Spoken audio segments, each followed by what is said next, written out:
Sir, ನನ್ನ ಹೆಸರು ಯಶವಂತ ರತ್ನವ್ರು ಅಂತ.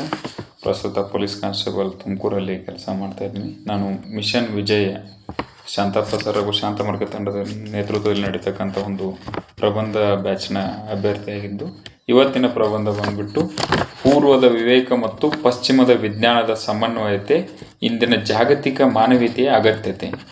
ನಾನು ಈ ಪ್ರಬಂಧದಲ್ಲಿ ಹೇಳ್ತಕ್ಕಂಥದ್ದು ಯಾವುದೇ ಒಂದು ಪ್ರಬಂಧವನ್ನು ಶಾಂತ ಮಾರ್ಗದ ತತ್ವದಡಿಯಲ್ಲಿ ನಾನು ಹೇಳಬೇಕಂದ್ರೆ ಒಂದು ಸ್ಟೋರಿ ಮೂಲಕ ಆರಂಭ ಮಾಡ್ತೀವಿ. ತಾವಲಗೇರಿ ಎನ್ನುವ ಪುಟ್ಟ ಗ್ರಾಮ, ಇಡೀ ಗ್ರಾಮಕ್ಕೆ ಒಂದೇ ಒಂದು ಕುಡಿಯುವ ನೀರಿನ ಕೆರೆ. ಅದನ್ನು ಕುಡಿಯಲು ಬಳಸಲಾಗುತ್ತಿತ್ತು. ಕಾಲಕ್ರಮೇಣ ಜನರು ಏನು ಮಾಡ್ತಾರೆ, ಅದನ್ನು ಕೆರೆಯನ್ನು ಕಲುಷಿತಗೊಳಿಸಿ ಅದನ್ನು ಕುಡಿಯಲು ಆಗದಂತೆ ಮಾಡ್ತಾರೆ. ಸರ್ಕಾರ ವಿಜ್ಞಾನಿಗಳನ್ನು ಕಳಿಸಿ ಕೆರೆಯನ್ನು ಶುದ್ಧೀಕರಣ ಮಾಡಿತು. ಆದರೂ ಸಹ ಜನರಿಗೆ ಕೆರೆಯ ಕುರಿತು ಇದ್ದಂಥ ಭಯ ಹೋಗಲೇ ಇಲ್ಲ. ಮತ್ತೆ ಜನರು ಕೆರೆಯ ತುಂಬೆಲ್ಲ ಕಸವನ್ನು ಹಾಕಲು ಶುರು ಮಾಡಿದರು. ಆದರೆ ಅಲ್ಲಿನ ಸ್ಥಳೀಯ ಸ್ವಾಮೀಜಿಗಳು, ಸಿದ್ದೇಶ್ವರ ಸ್ವಾಮಿಗಳು ಬಂದು ಕೆರೆಯ ನೀರು ಪವಿತ್ರ, ಇದು ಗಂಗೆ, ಭಾರತೀಯ ಪರಂಪರೆಯಲ್ಲಿ ಗಂಗಾ ಸ್ಥಾನ ತುಂಗಾಪನೆ ಎಂಬ ಮಾತಿನಂತೆ ಜನರಿಗೆ ಕೆರೆಯ ಒಂದು ನೀರಿನ ಮಹತ್ವವನ್ನು ತಿಳಿಸಿಕೊಟ್ಟರು. ಆವಾಗಿನಿಂದ ಜನರು ನೀರನ್ನು ಕಲುಷಿತವಾಗಿಡದೆ ಶುದ್ಧವಾಗಿರಿಸಿಕೊಂಡು ಮುನ್ನಡೆದರು. ನಾನು ಹೇಳಿದಂಥ ಈ ಒಂದು ಸ್ಟೋರಿಯ ತಾತ್ಪರ್ಯ ಏನಂದರೆ, ಇಲ್ಲಿ ವಿಜ್ಞಾನವೂ ಕೆಲಸಕ್ಕೆ ಬಂತು, ಸಿದ್ದೇಶ್ವರ ಸ್ವಾಮಿಗಳ ಒಂದು ವಿವೇಕವೂ ಕೆಲಸಕ್ಕೆ ಬಂದು, ತಾವಲಗೇರಿಯ ಜನರ ಜೀವನದ ಕಸವು ರಸವಾಗಿ ನೀರು ಕುಡಿಯಲು ಯೋಗ್ಯವಾದೀತು. ಪಾಶ್ಚಿಮಾತ್ಯದ ವಿಜ್ಞಾನ ಅಂದರೆ ಏನು? ಆರೋಗ್ಯ, ವೈದ್ಯಕೀಯ ತಂತ್ರಜ್ಞಾನದಲ್ಲಿ ಪಶ್ಚಿಮದ ರಾಷ್ಟ್ರಗಳು ನಮಗಿಂತ 1000 ಹೆಜ್ಜೆ ಮುಂದೆ ಇವೆ ಅವು ಪ್ರಸ್ತುತ.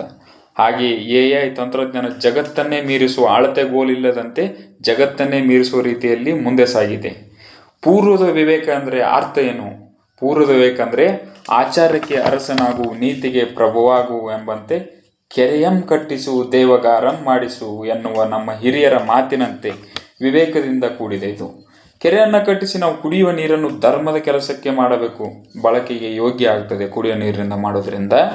ಒಂದು ಶಾಸನದಲ್ಲಿ ತನ್ನ ತಾಯಿ ಹೇಳ್ತಾಳೆ ಮಗನಿಗೆ, ತಾಯಿ ಇಲ್ಲಿ ಏನು ಹೇಳ್ತಿಲ್ಲ, ನೋಡಪ್ಪ ಮಗನೇ, ನೀನು ಕೋಟ್ಯಾಧೀಶ್ವರನಾಗು, ಲಾಂಬರ್ಗಿನಿ ಕಾರ್ ತಗೋ, ಡೂಪ್ಲೆಕ್ಸ್ ಮಣಿ ಕಟ್ಸು ಅಂತ ಹೇಳ್ತಿಲ್ಲ, ಕೆರೆಯನ್ನಾದರೂ ಕಟ್ಟಿಸು, ದೇವಗಾರಂ ಆದರೂ ಮಾಡಿಸು ಅಂತ ನೈತಿಕತೆಯ ಒಂದು ದೃಷ್ಟಿಕೋನವನ್ನು ಇಟ್ಟುಕೊಂಡು ಇಲ್ಲಿ ತಾಯಿ ಹೇಳ್ತಕ್ಕಂಥ ವಿಚಾರವಾಗಿದೆ.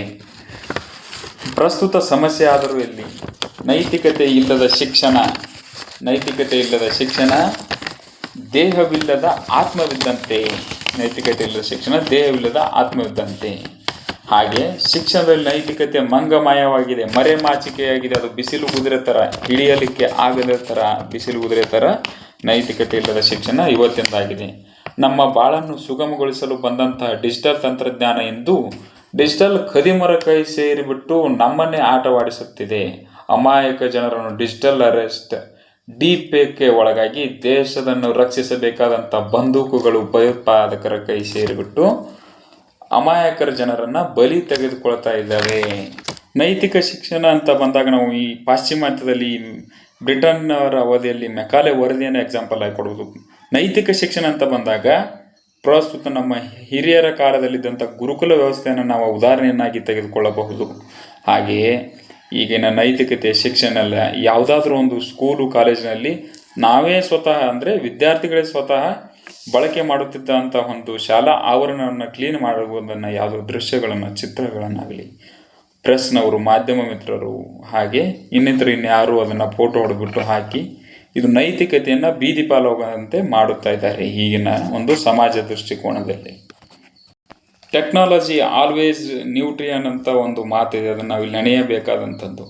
ತಂತ್ರಜ್ಞಾನವು ಯಾರ ಕೈಯಲ್ಲಿದೆ ಎಂಬುದೇ ಅದಕ್ಕೆ ಗೊತ್ತಿಲ್ಲ. ಅದರ ಮಾಲೀಕ ಏನು ಹೇಳುತ್ತಾನೆ ಅದನ್ನಷ್ಟೇ ಕೇಳುತ್ತದೆ. ತಂತ್ರಜ್ಞಾನವು ನಮಗೆ ಯಾವುದೇ ತೆರನಾಗಿ ಧಕ್ಕೆಯನ್ನು ಉಂಟು ಮಾಡುತ್ತದೆಯೋ, ಒಳಿತನ್ನುಂಟು ಮಾಡುತ್ತದೆ ಎಂದು ತಂತ್ರಜ್ಞಾನಕ್ಕೆ ಗೊತ್ತಿಲ್ಲ.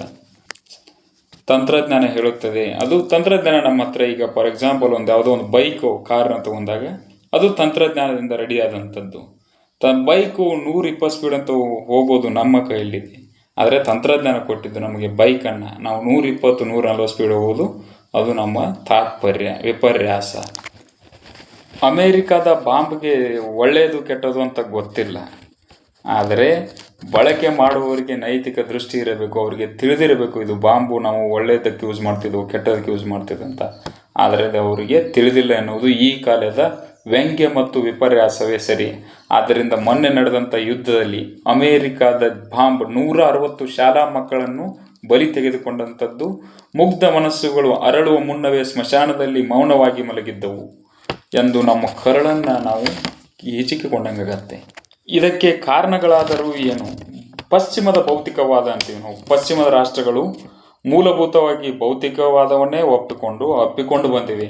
ಅವರಿಗೆ ಯಾವುದೇ ನೈತಿಕ ದೃಷ್ಟಿಯೇ ಬೇಡ, ಅವರು ನೆಮ್ಮದಿಯೂ ಬೇಡ. ಅವರಿಗೆ ಆತ್ಮಶಾಂತಿಗಿಂತ ವೈಭವವೇ ಬೇಕು, ಹೈಫೈ ಜೀವನನೇ ಬೇಕು, ಕಮರ್ಷಿಯಲ್ ಲ್ಯಾಂಡೇ ಬೇಕು. ಈ ಥರನಾಗಿ ಇದ್ದವರವರು ಭೋಗಕ್ಕೆ ಬೇಕಾದಂಥ ವಸ್ತುಗಳನ್ನು ಪಡೆಯಲು ಯಾವ ನಿಯಮಗಳನ್ನಾದರೂ ಮುರಿಯಲು ಅವರು ಸನ್ನಿದ್ಧರಾಗಿದ್ದಾರೆ. ಅವರಿಗೆ ಭೋಗವೇ ಶಾಶ್ವತ ಹೊರತು ಯೋಗವಲ್ಲ. ಅಂಕೆ ಇಲ್ಲ ಅಂತ ಬರುತ್ತೆ. ವಿಶ್ವಸಂಸ್ಥೆ ಅದು ಆಟಕ್ಕುಂಟು ಲೆಕ್ಕಕ್ಕಿಲ್ಲ. ವಿಶ್ವಸಂಸ್ಥೆ ಒಂದು ಟಾಕಿಂಗ್ ಶಾಪ್ ಆಗಿದೆ. ವಿಶ್ವಸಂಸ್ಥೆಯು ಟಾಕಿಂಗ್ ಶಾಪ್ ಆಗಿದೆ. ರೂಲ್ ಆಫ್ ಲಾ ಅನುಷ್ಠಾನ ತರುವಲ್ಲಿ ಸಂಪೂರ್ಣ ವಿಫಲವಾಗಿದೆ. ಇದೇನಾಗಿಬಿಟ್ಟಿದೆ ಅಂದರೆ, ಅಮೇರಿಕಾದ ಒಂದು ಶ್ರೀಮಂತ ರಾಷ್ಟ್ರಕ್ಕೆ ಅವರು ಹೇಳಿದಂತೆ ಕೇಳುತ್ತಾ ಹಲ್ಲಿಲ್ಲದ ಹಾವಿನಂತಾಗಿದೆ ವಿಶ್ವಸಂಸ್ಥೆಯು. ಸಂಪನ್ಮೂಲಗಳ ಕಡೆ ಗಮನ. ಪ್ರಪಂಚದಲ್ಲಿ ಎಲ್ಲೇ ಸಂಪನ್ಮೂಲ ಕಂಡರೂ ಅದರ ಮೇಲೆ ಪಶ್ಚಿಮದ ರಾಷ್ಟ್ರಗಳು ಕಣ್ಣು ಹಾಕಿ ಅದನ್ನು ಪಡೆದು ತೀರುತ್ತವೆ. ಅದೇ ಅವರ ಮೂಲ ಉದ್ದೇಶ ಆಗಿರುತ್ತೆ. ಉದಾಹರಣೆಗೆ, ಗ್ರೀನ್ಲ್ಯಾಂಡ್ ದೇಶವನ್ನು ವಶಪಡಿಸಿಕೊಂಡಂಥ ಅಮೆರಿಕ, ವಿಶ್ವದಲ್ಲಿ ಅತಿ ಹೆಚ್ಚು ತೈಲ ನಿಕ್ಷೇಪಗಳನ್ನು ಹೊಂದಿರತಕ್ಕಂಥ ವೆನಿಜುವೆಲಾವನ್ನು ಅವರ ಅಧ್ಯಕ್ಷರನ್ನೇ ಕಿಡ್ನಾಪ್ ಮಾಡಿ ಅರೆಸ್ಟ್ ಮಾಡಿರುವಂಥದ್ದು ಒಂದು ವಿಪರ್ಯಾಸ. ಹೀಗೆ ಅನೇಕ ಕಾರಣಗಳಿಂದ ಶಾಂತಿ ಹೋಗಿ ಕ್ರಾಂತಿಗಳೇ ಉಂಟಾಗುತ್ತಿವೆ ಹೊರತು ಸತ್ಯ ಮತ್ತು ಮಾನವ ಜನಾಂಗಕ್ಕೆ ಲೇಸು ಬಗೆಯುವ ಬುದ್ಧ ಮಾರ್ಗ ಬೇಕಾಗಿದೆ, ನಮಗೂ ಯುದ್ಧ ಮಾರ್ಗವಲ್ಲ ಎಂದು ನಾವಿಲ್ಲಿ ಹೇಳ್ತಕ್ಕಂಥ ವಿಷಯವಾಗಿದೆ. ಮನುಷ್ಯನ ಸಮಗ್ರ ವ್ಯಕ್ತಿತ್ವವನ್ನು ಬೆಂಬಲಿಸುವ ಮತ್ತು ಪ್ರೋತ್ಸಾಹ ಮಾಡುವಂಥ ವಿವೇಕ ಮತ್ತು ವಿಜ್ಞಾನಗಳ ಸಮಾಜವನ್ನು ನಾವು ನೋಡಬಹುದು. ಆರೋಗ್ಯ ಮತ್ತು ವೈದ್ಯಕೀಯ ಅಂತ ಬಂದಾಗ ಅಲೋಪತಿ ಎಂಬುದು ಜಗತ್ತಿನಾದ್ಯಂತನೇ ಒಂದು ಹೆಸರನ್ನು ಮಾಡಿರ್ತಕ್ಕಂಥದ್ದು. ವೈದ್ಯಕೀಯ ವಿಜ್ಞಾನ ಪದ್ಧತಿ ಇದು ರೋಗದ ಲಕ್ಷಣಗಳನ್ನು ಗುರುತಿಸಿ ಶೀಘ್ರಗತಿಯಲ್ಲೇ, ಒಂದು ಯಾವುದಾದ್ರೂ ರೋಗ ಬಂದರೆ ಶೀಘ್ರಗತಿಯಲ್ಲೇ ಅದನ್ನು ಧ್ವಂಸ ಮಾಡುತ್ತದೆ. ಶಸ್ತ್ರಚಿಕಿತ್ಸೆಯ ಮೂಲಕ ರೋಗನ ಉಪಶಮನ ಮಾಡುತ್ತದೆ.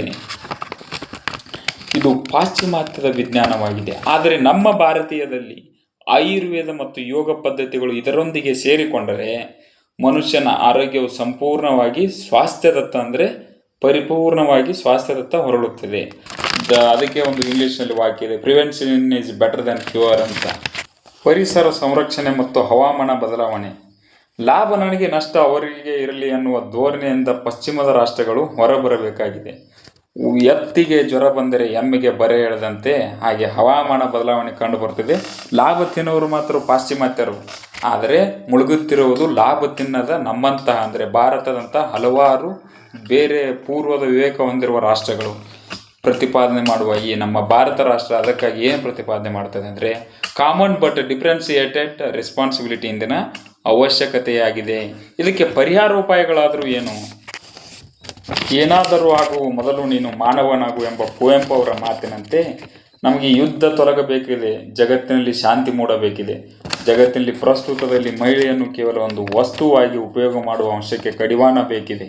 ಇದಕ್ಕೆ ನಮಗಿರುವ ಮುಂದಿನ ಮಾರ್ಗಗಳೆಂದರೆ ನೈತಿಕತೆ ಹೊಂದಿರುವ ಆಡಳಿತ, ಸಮಗ್ರತೆ ಹೊಂದಿರುವ ಆಡಳಿತಗಾರ, ಅಂತರ್ಗತ ಮತ್ತು ಬಹಿರ್ಗತವಾಗಿ ಸದಾಚಾರವನ್ನು ಬಯಸುವ ಮನಸ್ಸು ನಮ್ಮಲ್ಲಿ ಬೇಕಾಗಿದೆ. ತಂತ್ರಜ್ಞಾನವನ್ನು ಕೆಟ್ಟ ಕೆಲಸಗಳಿಗೆ ಬಳಕೆ ಮಾಡುವ ಎಲ್ಲ ದೇಶ ಮತ್ತು ಸಂಸ್ಥೆಗಳಿಗೆ ಬಹಿಷ್ಕಾರ ಹಾಕಬೇಕಾಗಿದೆ. ಉದಾಹರಣೆಗೆ ಪಾಕಿಸ್ತಾನಕ್ಕೆ ಗನ್ನು ಈ ತಂತ್ರಜ್ಞಾನದ ಒಂದು ಭಾಗ. ಗನ್ನನ್ನು ಪಾಕಿಸ್ತಾನ ಭಯೋತ್ಪಾದನೆಗಂತೆ ಇದನ್ನು ಮಾಡುತ್ತೆ. ಫೈನಾನ್ಸು, ದುಡ್ಡನ್ನು ಪಾಕಿಸ್ತಾನದಲ್ಲಿ ಸರ್ಕಾರವು ಭಯೋತ್ಪಾದನೆಗೆ ರಿಲೀಸ್ ಮಾಡುತ್ತೆ. ಇದನ್ನು ಜಗತ್ತಿನಲ್ಲಿ ಹೋಗಲಾಡಿಸಿ ಶಾಂತಿಯತ್ತ ನಾವು ತಲೆಯನ್ನು ದೋರಬೇಕಾಗಿದೆ. ಕ್ರಾಂತಿಯನ್ನು ಮುಳುಗಿಸಿ ಶಾಂತಿಯತ್ತ ಬರಬೇಕಾಗಿದೆ. ಇದರಿಂದ ಮಂಗನ ಕೈಯಲ್ಲಿ ಮಾಣಿಕ್ಯವನ್ನು ಕೊಟ್ಟಂತಾಗಿದೆ. ಪ್ರಸ್ತುತ ಭಯೋತ್ಪಾದನೆಯಲ್ಲಿ ನಾವು ಗನ್ನು ಕೊಟ್ಟು ಅವರಿಗೆ ಹಣವನ್ನು ಕೊಟ್ಟು ಕೂಡ ಆ ಮಂಗ ಎಂಬ ಭಯೋತ್ಪಾದನೆಯಲ್ಲಿ ಅವರಿಗೆ ನಾವು ಹಣದ ಸಹಾಯ, ಧನ ಸಹಾಯ ಎಲ್ಲವನ್ನು ಮಾಡಿ ಆ ಮಾಣಿಕ್ಯದಿಂದ ನಾವು ಪ್ರಸ್ತುತ ಹೊರಗೆ ಬರಬೇಕು.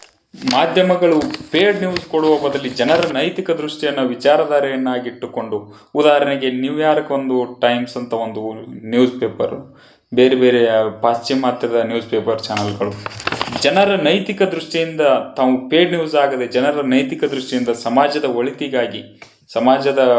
ಒಳಿತಿಗಾಗಿ ಮತ್ತು ಸಮಾಜ ಸಂಕಷ್ಟಗಳಿಗೆ ತಾವು ಎಟಕುವ ಹಾಗೆ ಒಂದು ನ್ಯೂಸನ್ನು ಕೊಡಬೇಕಾಗಿದೆ. ನೈತಿಕ ಜವಾಬ್ದಾರಿ ಹೌದಪ್ಪ ಎನ್ನುವ ಮನೋಧೋರಣೆ, ಜನರು ಹೌದಪ್ಪ ನ್ಯೂಸ್ ಚಾನಲ್ ಅಂದರೆ ಈ ಥರ ಇರಬೇಕು ಎನ್ನುವ ಮನೋಧೋರಣೆಯಿಂದ ಹೊರಬರಬೇಕಾಗಿದೆ. ಸಾಹಿತ್ಯ ಮಾಧ್ಯಮಗಳು ಪಾಶ್ಚಿಮಾತ್ಯದ ಪಾಶ್ಚಿಮಾತ್ಯದ ನ್ಯೂಸ್ ಚಾನಲ್ಗಳು, ಪಾಶ್ಚಿಮಾತ್ಯದ ಸಾಹಿತ್ಯಗಳು ಪುಂಗಿದಾಸನ ಪುಂಗಿಯಾಗಿವೆ ಹೊರತು ಜನರ ನೈತಿಕ ಭಾವನೆಗಳಿಗೆ ಸ್ಪಂದಿಸುವ ಹಾಗೆ ಇಲ್ಲ. ಆದ ಕಾರಣ ಪಾಶ್ಚಿಮಾತ್ಯದ ಕೆಲವು ಮಾಧ್ಯಮ ಚಾನಲ್ಗಳು ಚಾಟಿ ಏಟುವ ಚಡಿಯಾಗಬೇಕಾಗಿದೆ ಹೊರತು ಜನರ ಸಂಕಷ್ಟಕ್ಕೆ ಬರೆ ಎಳೆಯುವಂತಾಗಬಾರದು.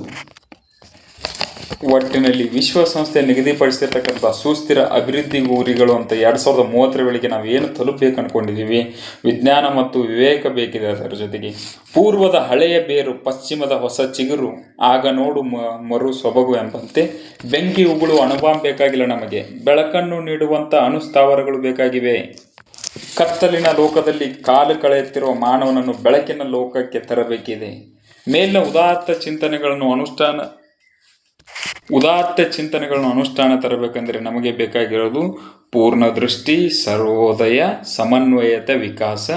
ಇವೆಲ್ಲವನ್ನು ಒಳಗೊಂಡಾಗ ಪೂರ್ವದ ವಿವೇಕವು ಕೆಲಸಕ್ಕೆ ಬರುತ್ತದೆ, ಪಶ್ಚಿಮದ ವಿಜ್ಞಾನವು ಕೆಲಸಕ್ಕೆ ಬಂದು ನೈತಿಕ ಮಾರ್ಗದಲ್ಲಿ ವೈಜ್ಞಾನಿಕ ಮಾರ್ಗದಲ್ಲಿ ಮುನ್ನಡೆಯಬೇಕಾಗುತ್ತದೆ. ನಮಸ್ತೆ ಸರ್, ಥ್ಯಾಂಕ್ ಯು.